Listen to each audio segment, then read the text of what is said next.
Ahora sí, es momento de entrar en materia sobre este tema y justamente vamos a saludar al director de la Fundación Milenio. Henry Oporto se encuentra acá con nosotros para comentarnos sobre este informe y las acciones que se pueden comenzar a tomar, las propuestas para empezar a salir de este entuerto. ¿Qué tal? ¿Cómo está? Bienvenido. Gracias por la invitación, un placer estar acá. Henry, bienvenido. Igualmente, gracias. Bienvenido, buenas noches. Antes de entrar en materia, vamos a ver una pequeña nota que justamente contextualiza para nuestra audiencia lo que ha sido el informe.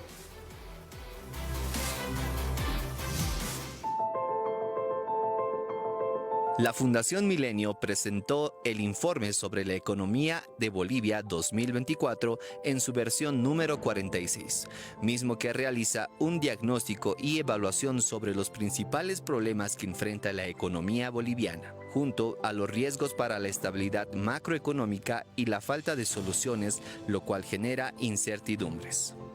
El informe señala que si la economía boliviana creció en 3,1% en 2023, las exportaciones se contrajeron en 8,8%. También advierte que el déficit fiscal podría estar por encima del 12% del Producto Interno Bruto, lo cual equivaldría a unos 5 millones de dólares.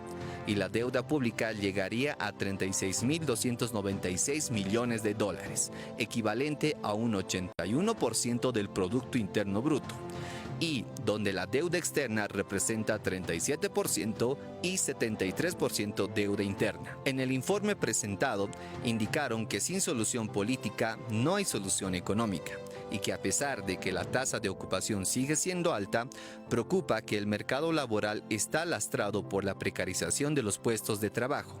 Al respecto, hicieron 9 recomendaciones para aplicar distintas medidas políticas y frenar o remontar lo que se denomina una crisis.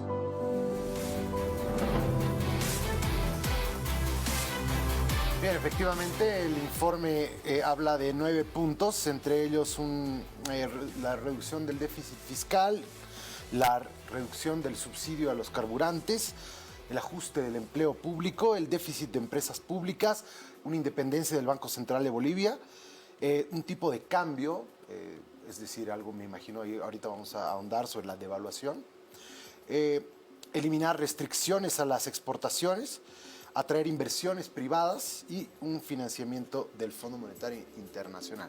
Ese último es mala palabra entre las personas que están en el Estado en este momento.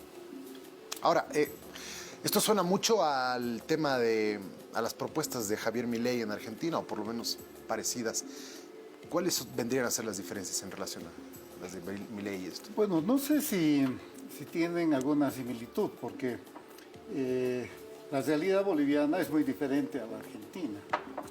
Nuestros problemas son específicos y por lo tanto las soluciones que tenemos que construir en el país tienen que ser también distintas, apropiadas a las necesidades y posibilidades de nuestro país. Es probable que algunos problemas sí puedan ser comunes, por ejemplo, el déficit fiscal, ¿no? Que se origina normalmente en un alto nivel de gasto público, ¿no? Ese problema lo tienen en la Argentina y están enfrentándolo con una política muy dura de ajuste fiscal. En Bolivia, como se dijo en la introducción, tenemos también un nivel muy alto de déficit y lo peor es que ya son 10 años de déficit, encima del 7%. El año pasado estimamos que puede haber estado el déficit fiscal, porque todavía no hay una cifra oficial, en alrededor de 12%, ¿no? Eso es muy alto para cualquier país, ¿no? ¿Ese número de dónde sale? ¿De dónde sacan ustedes el 12%? Ese número se desprende de cotejar el nivel de gastos, ¿no? Versus los ingresos que ha tenido el gobierno y la forma como se ha financiado el déficit fiscal, ¿no?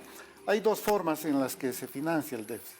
Uno es con crédito externo y la otra modalidad es el crédito interno. Por varios años el país estuvo financiando su déficit con créditos externos, pero desde hace 3, 4 años atrás el crédito internacional del país se ha reducido muchísimo. Prácticamente ese grifo está cerrado. Por la Asamblea, dice, ¿no? No solo por eso, sino también porque el crédito del país como país ha caído muchísimo, pues, ¿no? Los inversores, el mercado internacional ve un país con alto nivel de riesgo. Recordemos que el año pasado el gobierno intentó colocar 2.000 millones de dólares en el mercado internacional y no pudo. Eso quiere decir que el país no está generando confianza en los inversionistas, en los prestamistas extranjeros. Por eso es que se ha acudido el año pasado primordialmente al crédito interno. ¿Y qué es el crédito interno? Es el financiamiento del Banco Central de Bolivia. Esa es una de las explicaciones de por qué se ha vaciado el nivel de reservas del Banco Central. Es decir, estamos financiando el elevado gasto público con pérdida de reservas internacionales. Henry, ¿quiénes han hecho todo este estudio?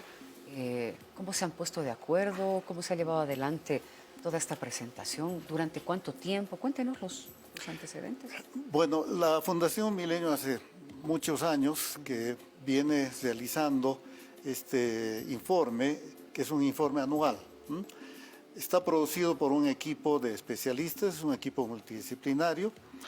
Tiene la virtud de ser probablemente el informe más completo sobre la economía del país, porque no solamente brinda un panorama general, sino además analiza los distintos sectores que conforman la economía del país. ¿Ha sido fácil tener acceso a todos estos datos? No, todo lo contrario, ¿no? Uno de los problemas con el que tropezamos frecuentemente los investigadores es la falta de información. Este informe se hace en base a información oficial, ¿no? O sea, información que produce el INE, el Banco Central, el Ministerio de Economía. Y cada vez más hay restricciones para acceder a esa información.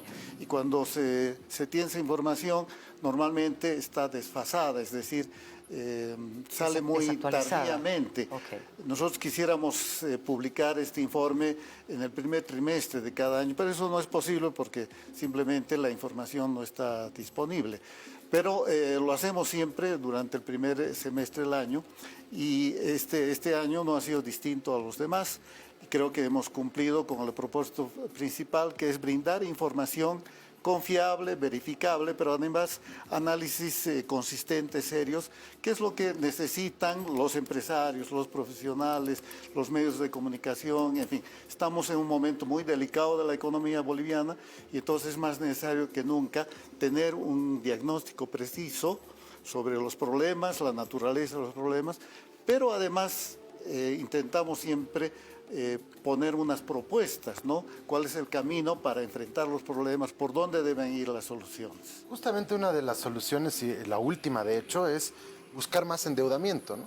Es decir, actualmente el endeudamiento se encuentra por el orden del 26%, según ha sido informado hace algunas semanas. Eso da todavía pie a, que a buscar créditos afuera, ¿no? Banco Mundial, CAF, etcétera, que nos permitan pasar este momento porque necesitamos dólares. Eso está haciendo que trepe el dólar paralelo.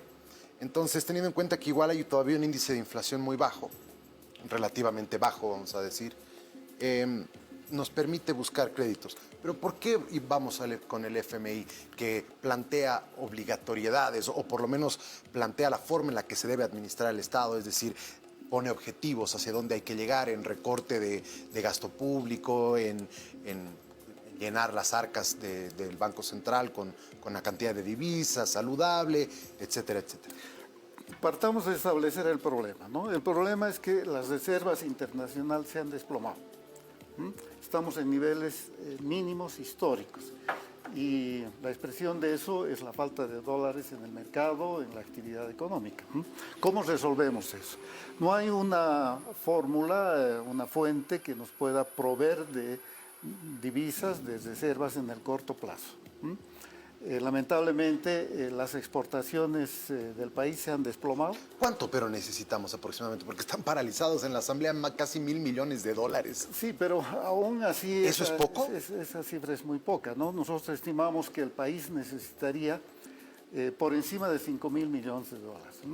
¿De dónde obtenemos esa cantidad? A corto plazo, las exportaciones no van a brindar una recuperación de ese orden. porque además, como bien sabemos, las exportaciones de gas están en una crisis estructural. Entonces, la fuente más asequible pensamos que es el Fondo Monetario Internacional. Ahora, hay que decir que el Fondo Monetario Internacional actual de los últimos años no es el mismo del pasado. Este fondo es una entidad mucho más abierta, es una entidad que muestra mayor sensibilidad social, ha dejado de lado políticas impositivas que sí en el pasado se dieron. Creo que el fondo aprendió de sus errores, ¿no? Y hoy día es posible negociar con el fondo una línea de crédito que sea, digamos, adecuada a las posibilidades del país. Y creemos nosotros que el gobierno debería buscar esa posibilidad, porque además tener una negociación, un programa de financiamiento con el Fondo Monetario Internacional abriría, ¿no?, la llave para otros créditos de organismos multilaterales, el Banco Mundial, el BID, incluso créditos de gobiernos, ¿no? Porque sí, hoy día los que llegan de los organismos internacionales, ¿muy chiquitos?, ¿no?, son muy pequeños y además están dirigidos a proyectos muy específicos. Y lo que necesitamos es una línea, es un monto significativo para reforzar las reservas internacionales. Porque si no reforzamos eso, no vamos a resolver la crisis de dólares que hay en la economía. Yo sabía que el Banco Popular de China y otras entidades que están empezando a aparecer también han servido de salvaguarda económica, por ejemplo, para Pakistán o Sri Lanka, que les han permitido también tener un oxígeno durante un tiempo a través de sus préstamos. Creo que este gobierno está más cercano a ese lado para conseguir lo que del otro lado, porque ¿qué concesiones tendrías que hacer con Estados Unidos para lograr con el FMI? Pero curiosamente, eso no ha ocurrido con Bolivia, ¿no? En algún momento... a Venezuela le han llenado de dinero. Pero en algún momento en Bolivia, allá por el año 2015, se habló de un crédito de China de alrededor de 7.000 millones de dólares, ¿no?, pero que nunca se concretaron. Cuando más la deuda con China llegó a algo menos de 1.000 millones de dólares. Hay alguna razón por la que seguramente no se ha concretado ese préstamo, de tal manera que esa no parece una fuente disponible en el momento actual. Y si es esa la situación, entonces hay que buscar con pragmatismo, pero también con inteligencia, aquella fuente que esté disponible. Sea cual sea, ¿sí? Bueno, es que el Fondo Monetario Internacional no es cualquier cosa, ¿no? Claro, es una entidad es que muy te pone seria. reglas y eso parece no gustarle a nadie. Bueno, sí, yo sé que hay muchos prejuicios respecto del fondo, ¿no? Hay prejuicios ideológicos, hay ataduras políticas, hay desinformación, hay lo que yo llamaría... Hay historia. Fondofobia, ¿no? Es decir, hay algún sector de la población, sobre todo de la clase política, que tiene eso, ¿no? Fondofobia, es decir, una hostilidad manifiesta al Fondo Monetario Internacional, y además trae pero una que historia, no necesariamente, ¿no?, condice con la realidad. Está bien. Vamos, si le parece, hacer una pequeña pausita en el intercambio, porque tenemos un sondeo de opinión, a ver qué opina la gente. ¿Cree usted posible una recuperación económica del país sin antes una solución política? ¿Qué es lo que opina? Casi todo es político. Si usted se da cuenta, los problemas sociales, culturales, derivan de un contenido político. En este país tenemos una crisis a nivel internacional, pero son de problemas políticos también. Hemos salido del 2019 un golpe de Estado. Posterior a eso venía el COVID. ¿Se imaginan cómo hemos quedado como economía a nivel nacional? Esa recuperación nos está costando. Es que van de la mano ambos, ¿no? Van de la mano. La política siempre va a estar asociada con la sociedad. Pero yo creo que con esto de las fiestas, que se acercan las fiestas de fin de año, vamos a poder un poquito mejorar la situación. Mire. Inversiones internacionales. Yo vería esa solución, ¿no? Inversiones internacionales, ayuda del exterior. No, la política va de la mano. En relaciones internacionales la política va de la mano. Diplomáticamente es necesario la política para abrir nuestros puertos directamente con todos nuestros países que están de lado, ¿no? Difícil, ¿no? La actividad económica está ligada a la actividad política. Así que, bueno, lamentablemente no estamos pasando por un buen momento. Si vienen elecciones 2025 y, bueno, esperemos que se puedan solucionar los problemas. Yo creo que todo país necesariamente y prioritariamente tiene que darle solución de manera interna. Pero nuestro país creo que y aún tenemos riquezas naturales más que todo, que las que deben ser aprovechadas por el gobierno de turno. Ahí están las opiniones de la gente. Yo los escucho hablar a ustedes dos de economía y no puedo dejar de ponerme en el lugar de la gente que está viendo en este momento el programa. Y dice, ¿y esto a mí en qué me afecta? ¿No? Como boliviano, ciudadano de a pie, quiero tener mi plata en mi bolsillo, quiero que me paguen a tiempo, quiero que me alcance ese dinero para ir al mercado, para mantener a mi familia, para pagar mis cuentas en el banco, que no me pongan limitaciones si es que quiero hacer compras por internet, quiero tener dólares, quiero poder viajar. ¿Cómo le afecta al ciudadano de a pie todas estas 9 medidas que está planteando con este estudio que han hecho? Bueno, quizás sea bueno referir rápidamente lo que podríamos llamar el rostro social de la crisis. ¿Y en qué se expresa el rostro social? Según los datos que hemos examinado en este informe, el 80% del empleo en Bolivia es informal. El 70% de las familias, o sea, toda la familia, está inmersa en la economía informal. Y eso significa que el empleo en Bolivia, la actividad laboral, es básicamente una actividad sin remuneración adecuada, sin protección de derechos laborales, sin contrato, sin estabilidad, es decir, es un empleo precario, de baja calidad, no es un empleo digno. Y el dato más preocupante, ¿no? El nivel de ingresos a diciembre del año pasado fue de 4.500 bolivianos en promedio. ¿El promedio? En promedio. Ya. Esto respecto del año 2019, antes de la pandemia, es 13% menos, porque en diciembre del 2019 el ingreso promedio fue de 4.900 bolivianos. Casi 5.000. Vale decir que en estos 4 años la actividad económica del país se ha recuperado muy débilmente y eso no ha permitido ni siquiera restablecer el nivel de ingresos que teníamos hace 4 años atrás, ¿no? Dicho en otras palabras, los bolivianos hoy día estamos ganando menos. Los ingresos que llevan las familias a sus hogares, ¿no?, están por debajo de las necesidades que puede cubrir una familia. Esta es la manifestación social de la crisis. Si seguimos tiene mucho así, que ver. ¿hasta cuándo esto va a ser sostenible? Bueno, mientras la economía no tome impulso, ¿no?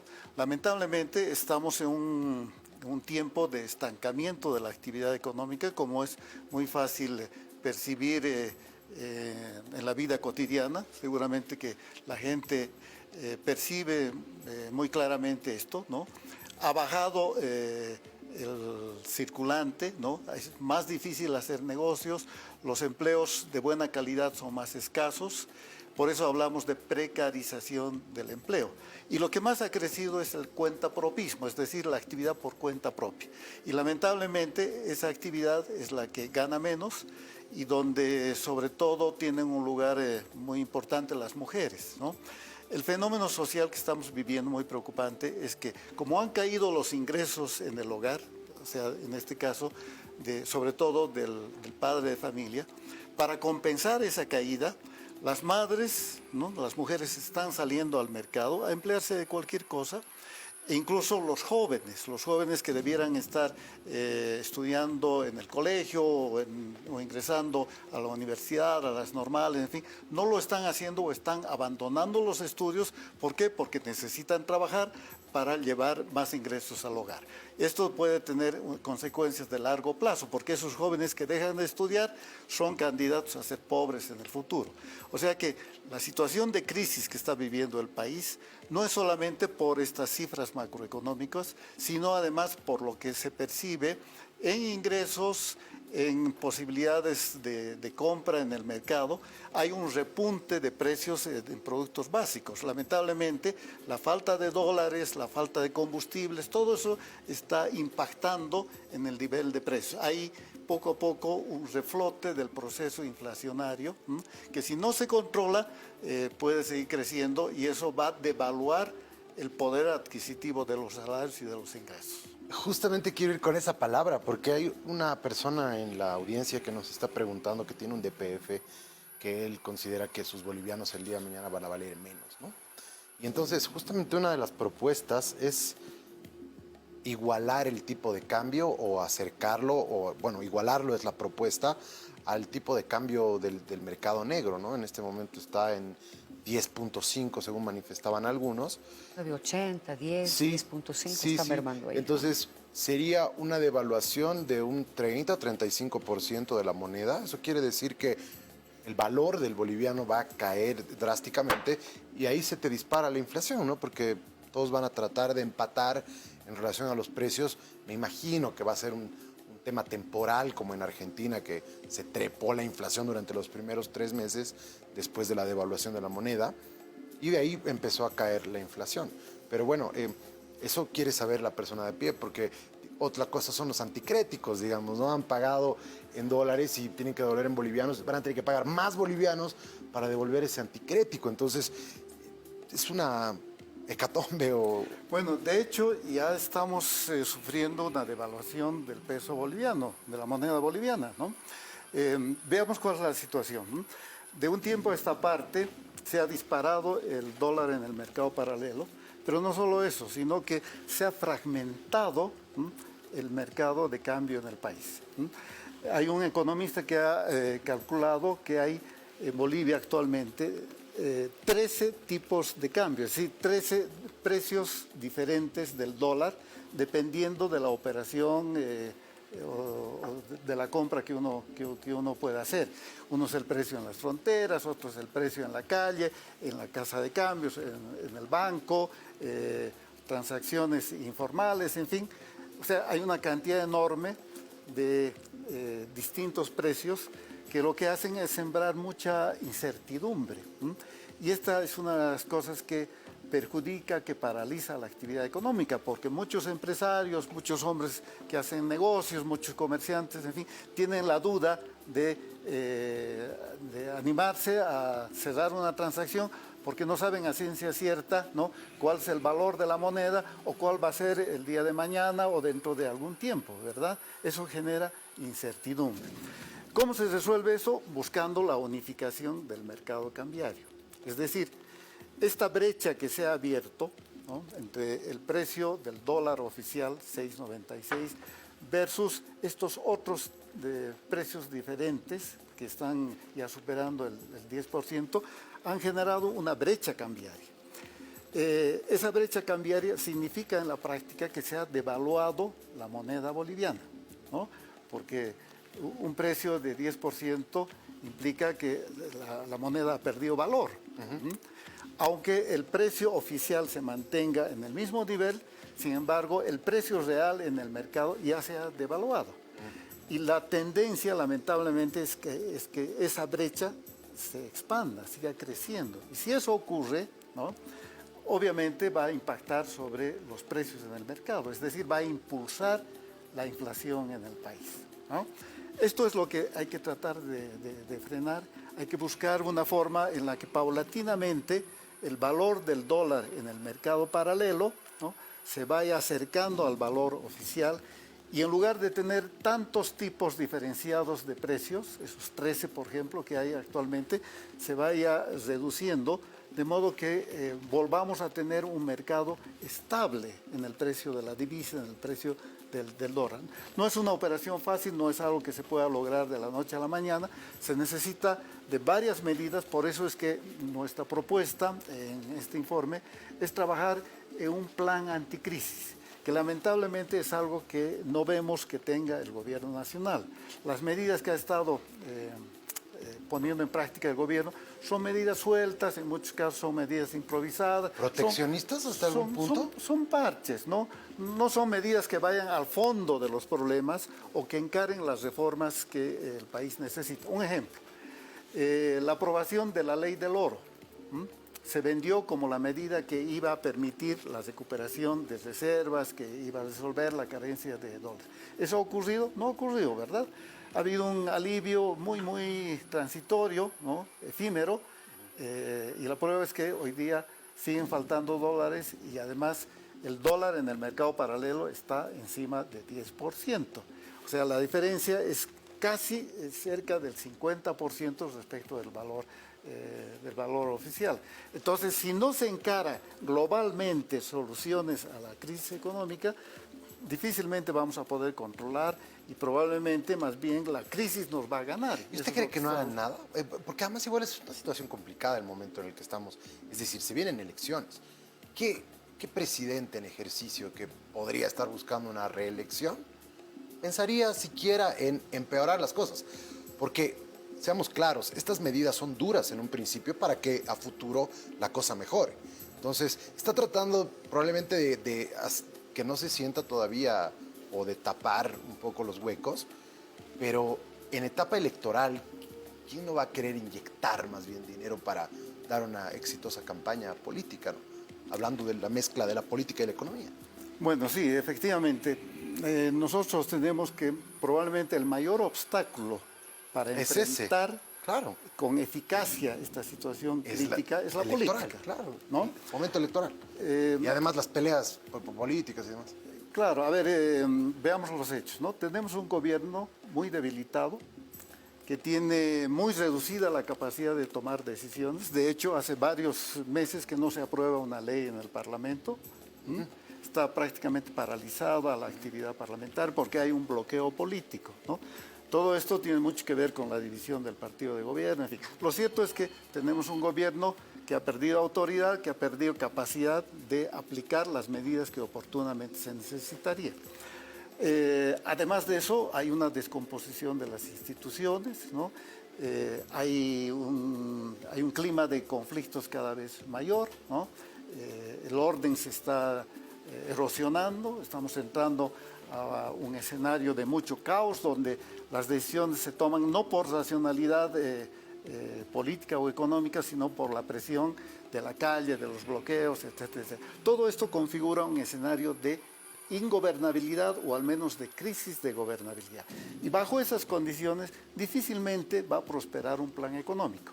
La larga experiencia que tenemos en Bolivia de crisis económica nos muestra, ¿no?, justamente lo que se decía en la presentación de este informe, que sin solución política difícilmente puede haber solución económica.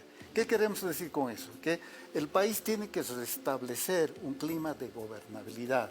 Necesitamos un gobierno más fuerte, un gobierno con mayor legitimidad, un liderazgo presidencial mucho más enfocado en lo que verdaderamente se necesita en el país, ¿no? Además con la decisión necesaria para asumir decisiones que muchas veces no son populares.